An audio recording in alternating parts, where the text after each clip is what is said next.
আসসালামু আলাইকুম রাহমাতুল্লাহ। জুমাবার আর অল্প কয়েকদিন পরেই ঈদুল আজহা। তো ঈদুল আজহা হযরত ইব্রাহিম আলাইহিস সালাম এবং হযরত ইসমাঈল আলাইহিস সালামের ঘটনাকে কেন্দ্র করেই। তো এই ঘটনাটি পবিত্র কোরআনে খুব সুন্দরভাবে এসেছে। কিন্তু আমাদের সমাজে, আমাদের দেশে এই ঘটনাকে কেন্দ্র করে অনেক অপতথ্য, মিথ্যা তথ্য আছে। অনেক গালভরা মিথ্যা গল্প আছে। তো আমি কোরআন থেকে এই অ্যা প্রকৃত ঘটনাটি, প্রকৃত হিস্ট্রিটা এবং প্রচলিত যেই কথাগুলো আছে ওগুলো ব্যাখ্যা করার চেষ্টা করব ইনশাআল্লাহ। আ হযরত ইব্রাহিম আলাইহিস সালাম স্বীয় সম্প্রদায়ের উপরে, স্বীয় সম্প্রদায়ের লোকেরা ঈমান না আনায় তিনি নিরাশ হয়ে হিজরত করার নিয়ত করলেন। তার বয়স ৮৬ বছর হওয়া সত্ত্বেও তার কোনো সন্তান নেই। আ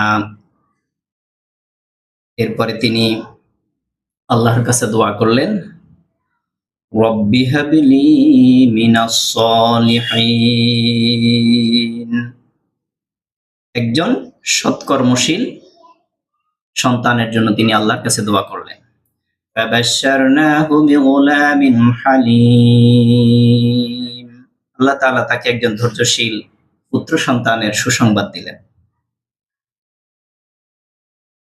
তো নবীগণের আ স্বপ্ন ওহী, এরপরে তিনি স্বপ্নে দেখলেন, فلما بلغ معه السعي قال يا بني إني أرى في المنام أني أذبحك فانظر ماذا ترى। যখন তিনি পরিণত বয়সে পৌঁছলেন, চলাফেরার বয়সে পৌঁছলেন, তখন পিতা বললেন যে আমি তোমাকে স্বপ্ন দেখছি যে আমি তোমাকে জবাই করছি। এটি সূরা সাফফাত, এটা হচ্ছে কোরআনের ৩৭ নম্বর সূরা, সূরা সাফফাতের ১০২ নম্বর আয়াত। দেখুন এখানে বলছে যে ইব্রাহিম আলাইহিস সালাম স্বপ্নে দেখেছেন যে তিনি তার পুত্রকে জবাই করছেন। আর নবীগণের স্বপ্ন যেহেতু ওহী, স্বপ্ন যেহেতু সত্য, এজন্য তিনি তার স্বপ্নকে বাস্তবে পরিণত করবেন, এজন্য পুত্রকে জানালেন। কিন্তু প্রচলিত আছে যে তিনি ৩ দিন প্রিয় বস্তু কোরবানি করার জন্য স্বপ্নে দেখলেন।